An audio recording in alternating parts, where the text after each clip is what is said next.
성도님들 지난 한 주간 평안하시고 건강하셨습니까? 제가 지난 주일에, 그러니까는 이제 8일 주일 설교 준비를 이렇게 하다가 굉장히 마음에 와닿고 이렇게 울컥한 부분이 있습니다. 그것은 뭐냐면 제가 항상 늘 이렇게 처음 단에 서면서 우리 성도님들을 축복했던 예수님의 부활을 믿음으로 이렇게 주일에 예배드린 성도님들을 사랑하고 축복합니다. 드려지는 예배를 통해서 마음의 위로를 얻으시고 평강을 얻으시기를 바랍니다 라는 부분에서 굉장히 마음에 와닿고 울컥했어요. 그러니까 제가 울컥한 이유는요, 우리 성도님들이 예배를 드렸다라는 것. 근데 예배를 드린다라는 것은 결국에는 일주일 내내 주님을 생각하고 주님을 묵상하고 주의 말씀과 함께 살려고 하는 그 애쓰는 마음이죠. 그런데 또 주님을 생각했다라는 것은요, 이 매일의 삶 속에서 그리스도의 향기를 나타냈다라는 것을 의미하죠.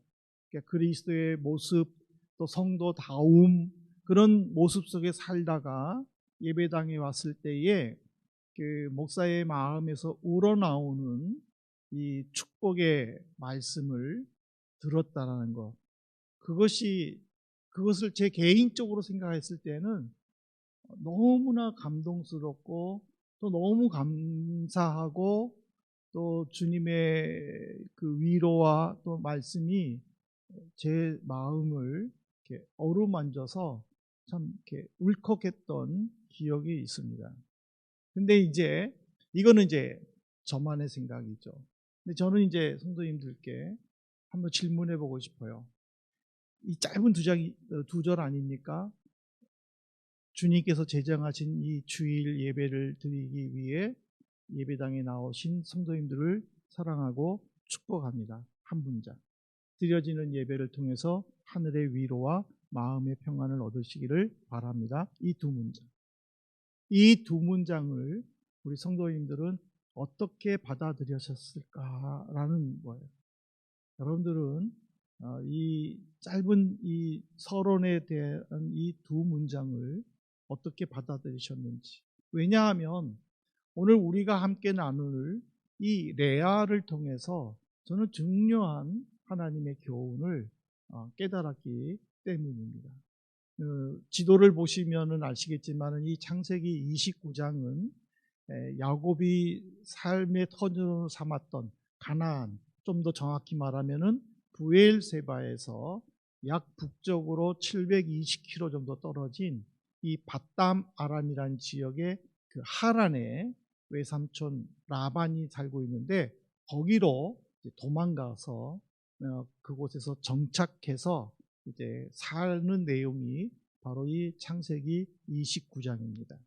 야곱은 처음으로 하란에 도착했을 때에 그 우물가에서 외삼촌의 딸 라헬을 만나게 됩니다. 그 만남의 반가움에 목을 안고 서로 울면서 집으로 가서 외삼촌 라반에게 라반의 여동생 그리고 야곱의 어머니인 리브가에 대해서 아주 자세하게 이야기를 해주죠. 그러니까는 라반은 너는 정말 내 조카구나 하고 받아들여져서 라반의 식구처럼 살죠. 야곱은 그곳에 머무는 동안에 삼촌의 양떼를 돌보게 됩니다. 근데 야곱이 참 성실하게 그렇게 돌보는 것을 보고 라반이 너가 이렇게 일하는데 무료로 일할 수는 없다. 내가 너에게 그 일하는 만큼 월급을 주고 싶다. 얼마만큼 원하느냐. 그렇게 이야기했을 때에 이미 야곱은 마음속으로 라헬을 굉장히 사랑했습니다. 그래서 내가 외삼촌의 둘째 딸 라헬과 결혼하는 조건으로 7년 동안 내가 보수를 받지 않고 일하겠습니다. 그 당시에는 신랑이 신부집에 장인 어른 될 분에게 결혼 납폐금을 주고 이렇게 결혼하는 그런 풍습이 있었습니다. 그러니까는 야곱이 얼마나 라헬을 사랑했으면 7년 동안 무보수로 일하겠다고 할 정도로, 그러니까는 굉장히 높이 이렇게 생각을 한 거죠. 그러니까는 또 라반도 매우 흡족하게 받아들이고, 좋다, 그러면 오늘부터 이제 1일이다 하고는 이제 임금 협상이 끝났죠. 그리고는 이제 7년이 지나서 결혼 이제 파티를 끝나고 캄캄한 밤에 야곱은 드디어 이제 라헬과 합방하기 위해 신혼방에 들어갔어요. 근데 아침에 일어나 보니까는 깜짝 놀랐어요. 라헬인 줄 알았는데 외삼촌의 큰딸 레아였어요. 그래가지고는 야곱은 삼촌에게 가가지고 강하게 항의합니다. 강력하게 항의합니다. 그때의 외삼촌이자 장인인 라반은, 우리 지방에서는 동생이 먼저 결혼할 수 없다. 언니가 먼저 결혼해야 되니까 그러면 너는 라헬과 다시 결혼을 하고, 그리고 7년을 또 봉사해라. 그러나 이번에는 그냥 같이 살아라. 같이 살면서 7년 동안 무료로 일을 해라. 또 이게 이제 협상을 하니까 야곱은 더 이상 항의를 못하고 이제 그렇게 살죠. 그 전에는 이제 라헬과 결혼하기 전에는 7년 동안 그냥 같이 못 살게 했어요. 그렇지만은 이번에는 앞으로 7년간 일하게 하면서 같이 살도록 했다라는 것은 이제 라반도 야곱을 정식으로 자기 사이로 맞이했다라는 의미죠. 그런데 오늘 말씀해 보니까는 야곱이 자기의 아내가 되었음에도 불구하고 레아에게 매우 쌀쌀하게 대하는 모습이 나옵니다.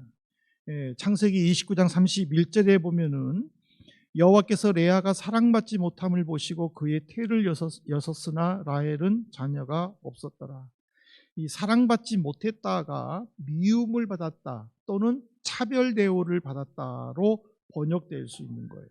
그러니까는 레아는 처음부터 남편으로부터 사랑을 받지 못했다라는 그 서러움, 그리고 동생이 내 남편을 빼앗아갔다고 하는 그 시기심, 질투로 가득 찬 삶을 살았죠.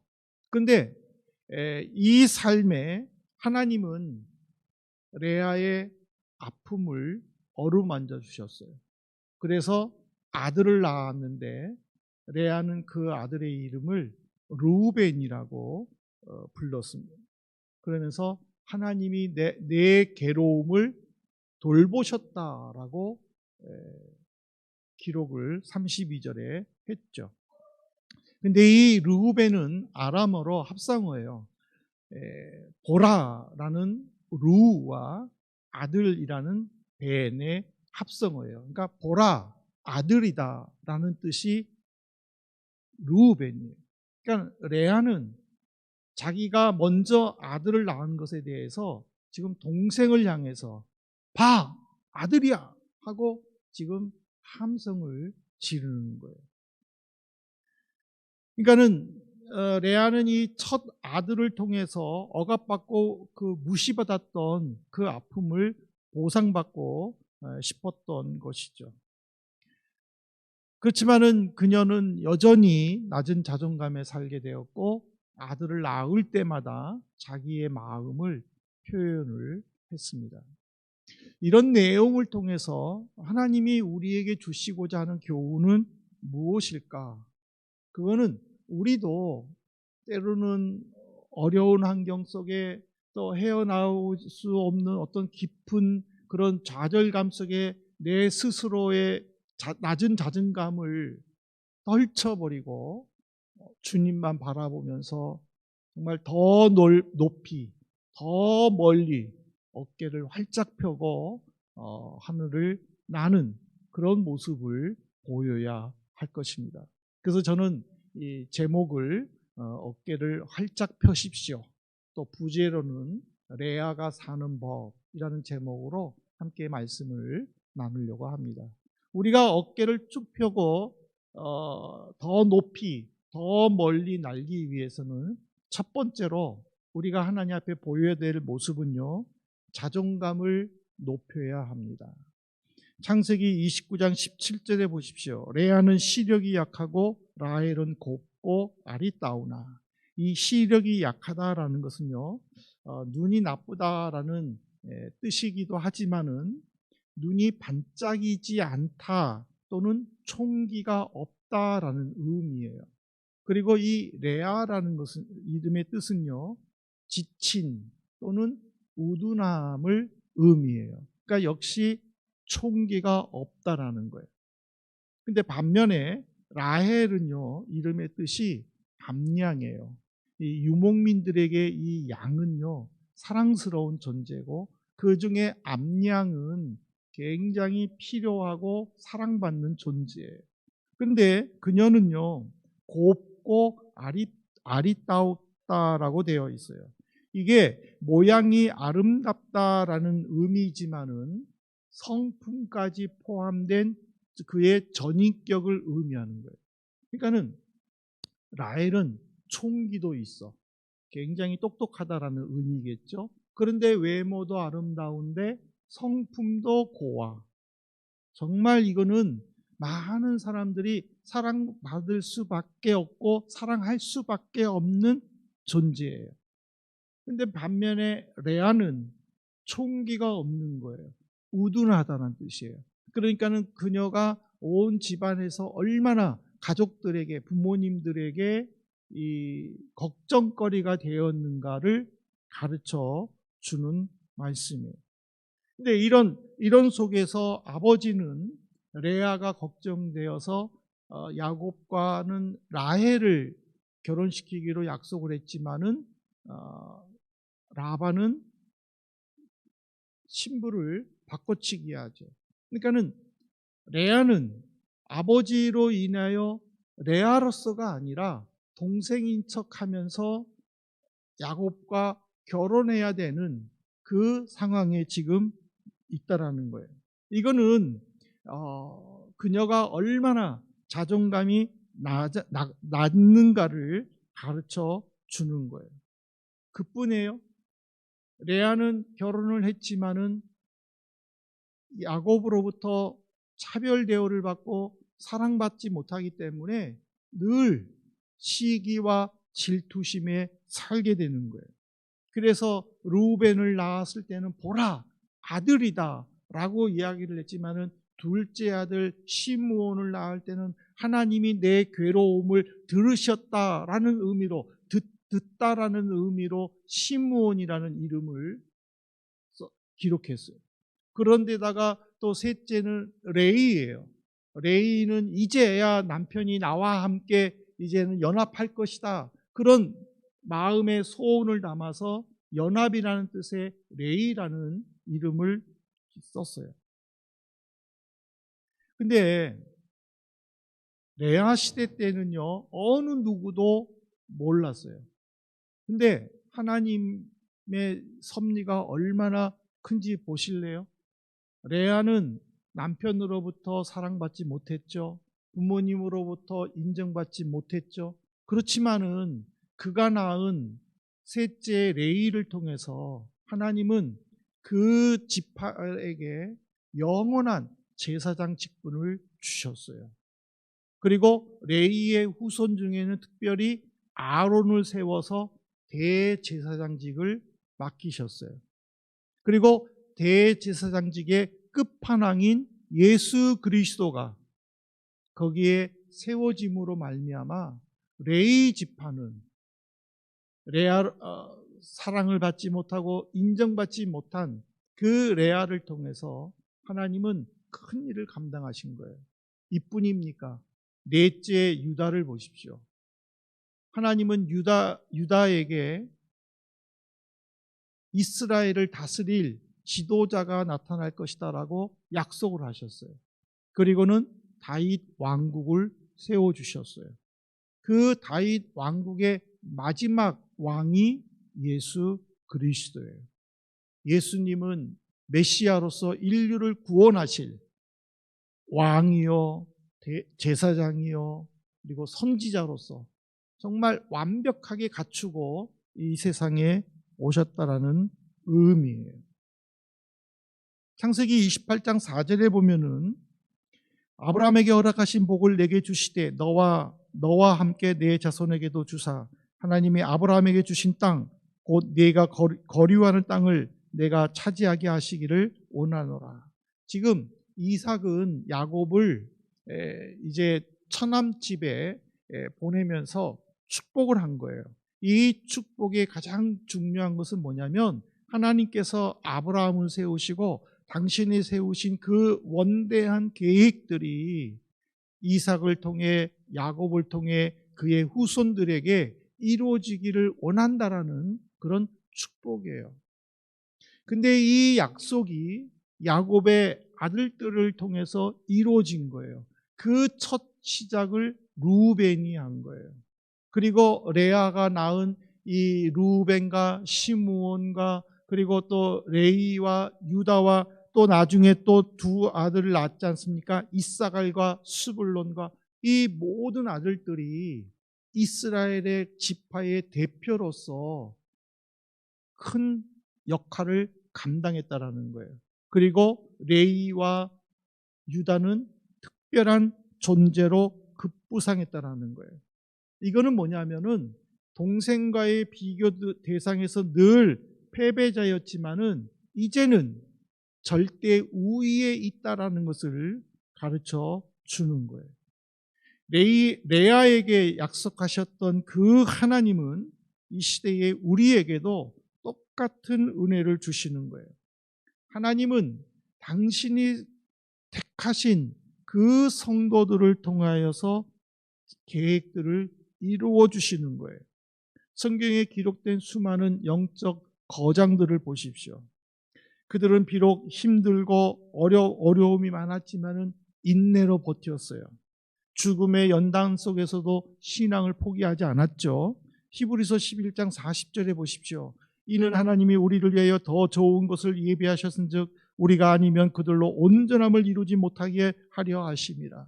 믿음의 조상들은 혹독한 시련 속에 신앙을 지키며 순교를 당했지만은 그들에게는 약속의 최종 완성인 구원이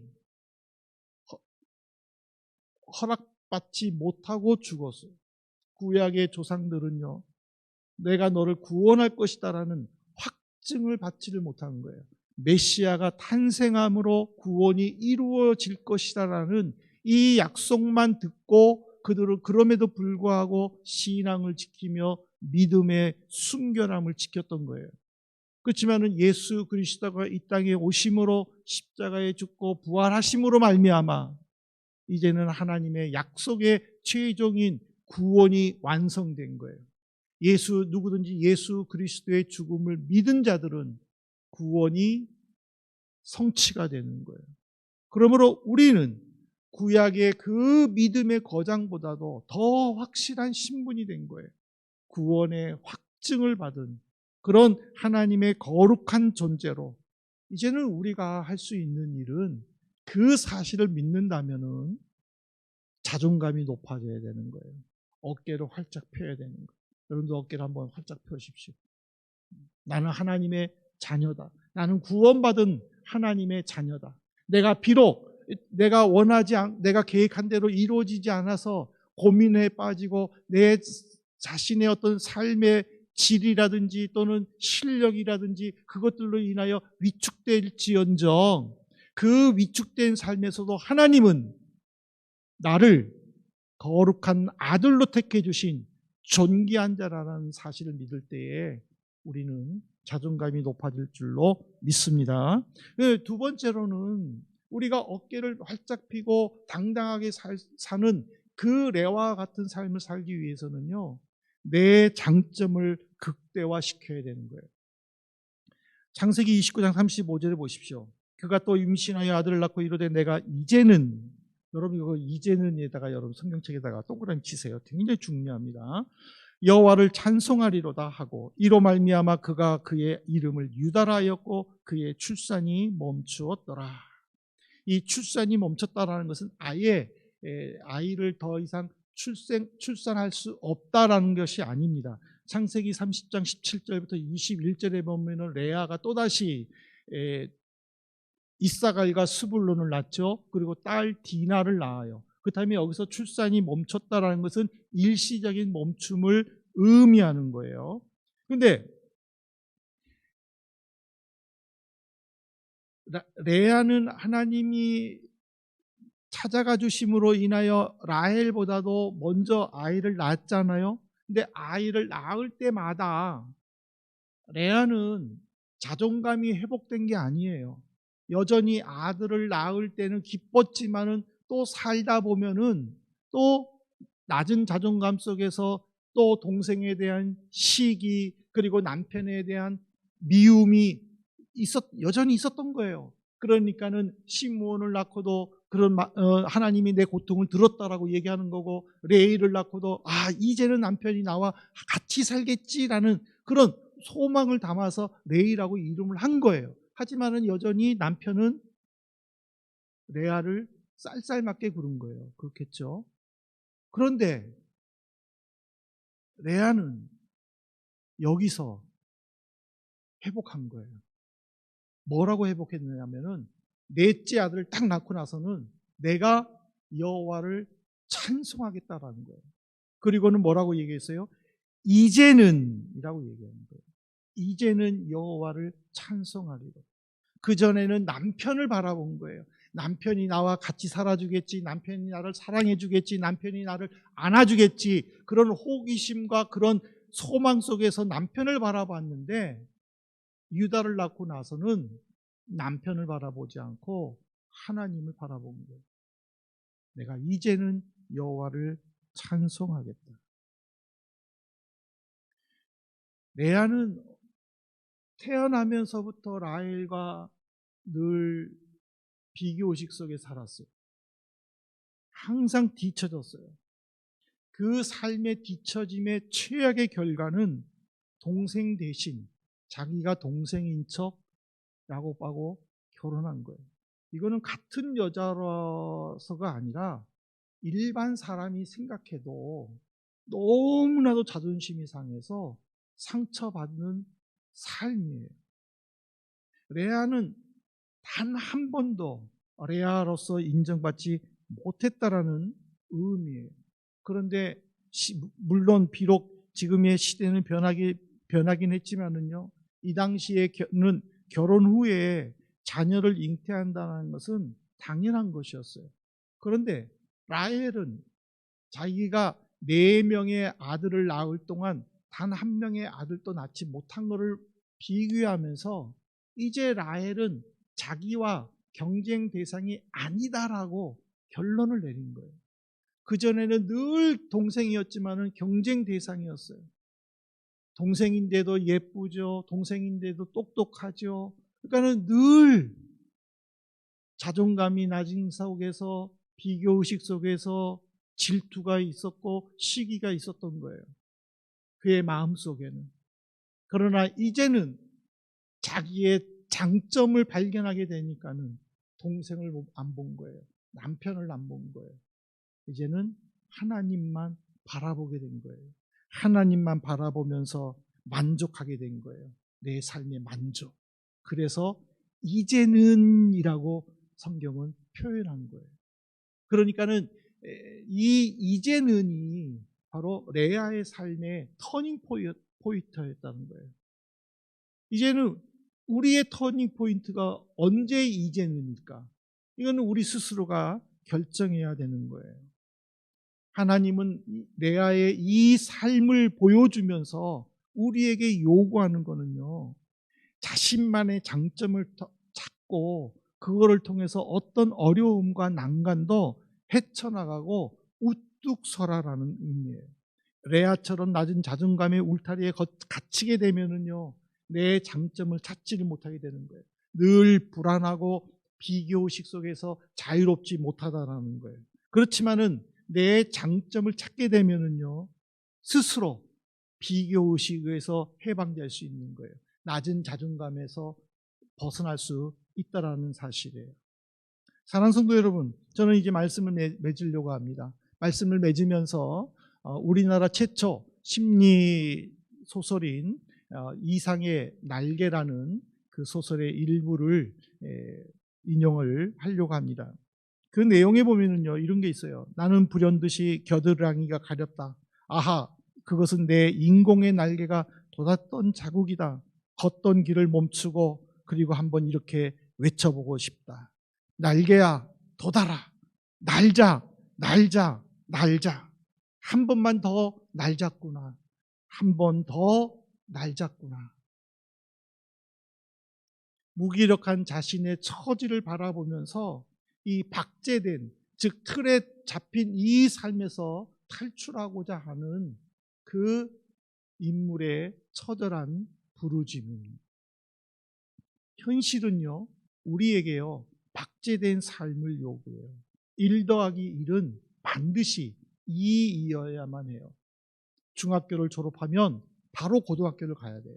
고등학교를 졸업하면 바로 대학교를 가야 되고, 대학교를 졸업하면 바로 한국의 빅3 기업이나 또는 그거보다는 떨어지지만은 대기업에만 취직해야 인정받는 그런 사회예요.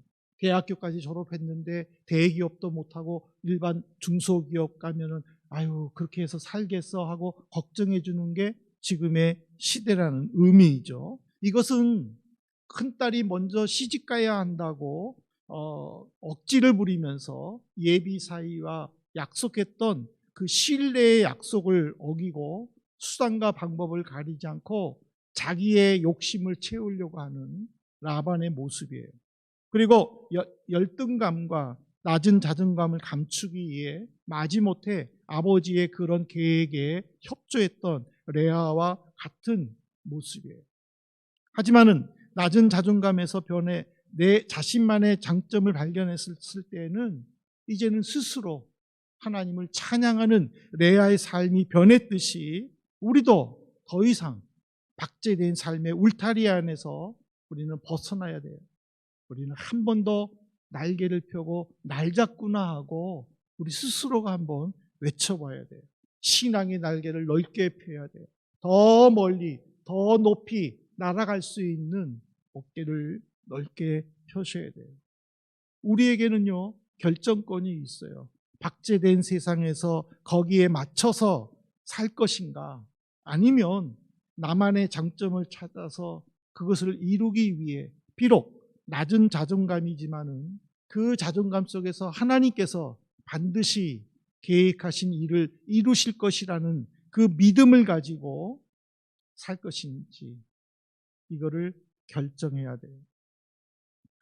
다른 사람들의 승승장구하는 모습에서 나의 초라함을 느끼거나 또는 현실의 두꺼운 벽을 넘지 못하고 내 신분을 한탄하면서 증오의 불씨를 키우는 그런 초라한 모습에서 우리는 벗어나야 합니다. 무엇을 선택하든 그것은 그분의 문제예요.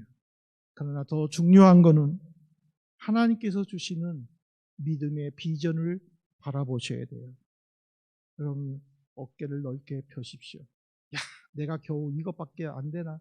지금까지 내가 이렇게 살았는데 겨우 이것밖에 안 되나? 그런 생각도 할 수 있지만은 그러나 믿음의 날개를 생각하셔야 돼요. 하나님이 내게 주신 그 심오한 뜻, 나를 통해 이루고자 하는 그 계획을 생각하면서 어려움을 헤쳐나갈 수 있는 믿음의 눈을 가지셔야 돼요. 여러분들, 저는 직접 찾아보지는 못했지만은요, 지구 인구가 60억이 넘는데 나와 같은 사람은 나뿐이래요. 얼마나 귀중해요. 나와 같은 사람이 누군가가 있으면 귀중하지 않을 거예요. 근데 그 60억이 넘은 전 세계 인구 중에 나와 같은 사람은 나뿐이라는 거예요. 이거는 주님께서 나를 향하여 이루고자 하는 계획이 있다라는 거예요. 그 계획을 이루기 위해 나를 이렇게 만들어 주셨다는 거예요. 그렇다면 우리는 그 주님의 계획 앞에 유다를 낳기 전에 레아에서 유다를 낳은 레아의 모습으로 우리는 돌아서야 될 줄로 믿습니다. 레아는 직접 체험하고 나서 비로소 돌아섰지만은 우리는 체험하지 않더라도 말씀을 믿고 미리 돌아설 때 나의 자존감은 더 높아질 것이고 하나님의 섭리와 역사하심을 우리의 눈으로 체험할 줄로 믿습니다. 이런 믿음의 성도들 되시기를 주님의 이름으로 축복합니다.